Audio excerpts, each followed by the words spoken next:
This video is the first of many of a joint project with Veritas and Telemonstros on the topic of atheism. This particular video series will be focusing on the issue of negative atheism and whether it requires justification and whether it is actually justified. And this is my video response, aptly named A Pointless Project. Atheism is the belief that God does not exist. Negative atheism, or weak atheism, is apparently just the lack of belief in God's existence. See, the problem is that I don't really hold those to be two mutually irreconcilable claims about God.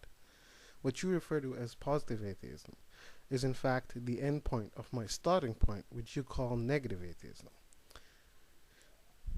I hold no positive belief that God does not exist, but the fact that there is no evidence for this entity God leads me to the conclusion that God does not exist. This is not a positive belief. I do not affirm that God doesn't exist. I simply cannot know that. What I am saying is that because there is no evidence, to conclude that there is a question in the first place is bad logic. Last time I checked, a position requires a belief in order to have any sort of substance. You cannot have a position on something unless you have a belief about that something. For example, you cannot say that you lack a belief in God's existence when you clearly infer something about God's existence, such as that there is no evidence for his existence, etc. Actually, you can. We, both of us, do not entertain any illusions concerning the existence of interstellar space dragons. Yet I do not hold a position of positive belief that they do not exist. The evidence for interstellar space dragons doesn't convince me. I'm amendable to conversion on this point. All you have to do is show me a logical distinction between your God and interstellar space dragons. If by substance you mean positive assertion, then yes, atheism lacks substance. Again, I raise the concept of interstellar space dragons. Do you believe they exist? Does your non-belief have substance? So to say that a preconception is necessary to analyze a proposition is simply incorrect. You're the one introducing this concept, God. You're the one arguing for it. You believe it, and so when I analyze the concept and the ontological claim God exists, what I'm doing is thinking about your propositions, and most importantly, your evidence, and making a judgment. This doesn't necessitate that I have a previous position on God or a previous belief about God. My position on God is the result of that analysis. Once again, at the risk of being boring, I'll raise the concept of interstellar space dragons. How would you analyze this claim? Your entire video argues that you would first come to a belief, then read what I have to say about the dragons, then come to a belief again. Honestly, does this strike you as credible? Does anybody actually think this way? Do you think this way? What you're doing is you're putting the cart before the horse in conceptual terms. What exactly do you believe about my interstellar space dragons? The honest answer is nothing.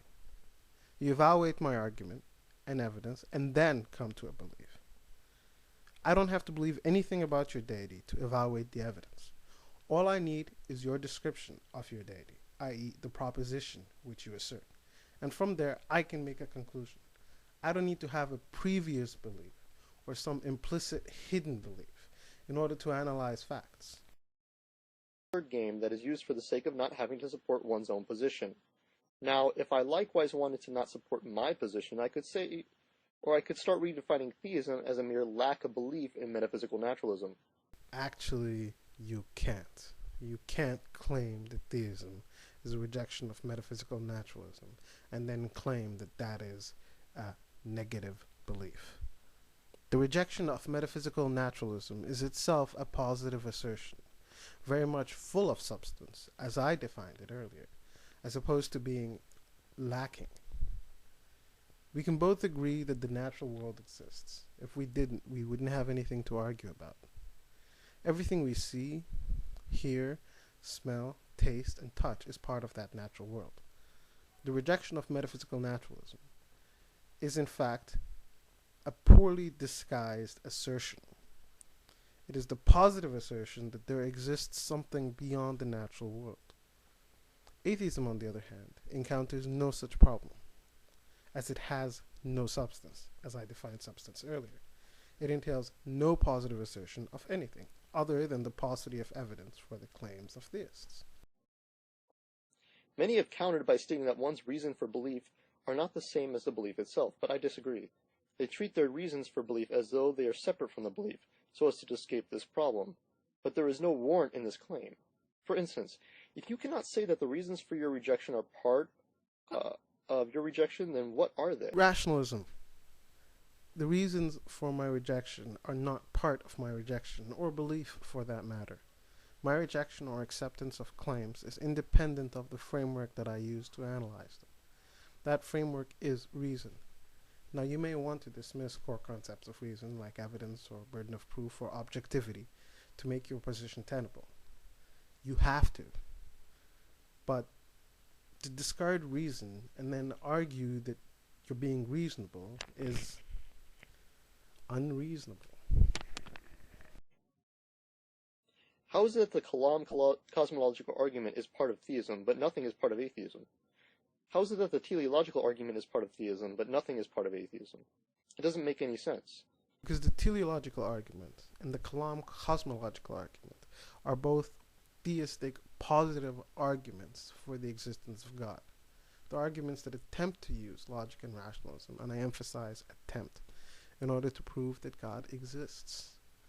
Concepts like burden of proof or objectivity, non-contradiction, all the core concepts of reason are not concepts of atheism. They're just concepts that you apply to everyday thought that when applied to God render the concept entirely unviable. For some reason, every other rejection or claim on the planet has some positive support, but when it comes to atheism, that all goes out the window. Really? Every rejectional claim has a positive assertion within it? That means for everything that you do not believe, you have positive evidence for why you don't believe that proposition. So if I asked you right now about Bigfoot, you would give me a positive assertion, a positive argument that Bigfoot doesn't exist. You wouldn't critique my argument that Bigfoot exists. You would give me a positive argument. Was Jesus Christ the Son of God? You most certainly don't believe that. Therefore, you reject that claim. So by your own reasoning, this compels you to provide positive evidence that indicates that he is not the Son of God. Conclusive evidence that justifies your rejection of the claim Jesus Christ was the Son of God.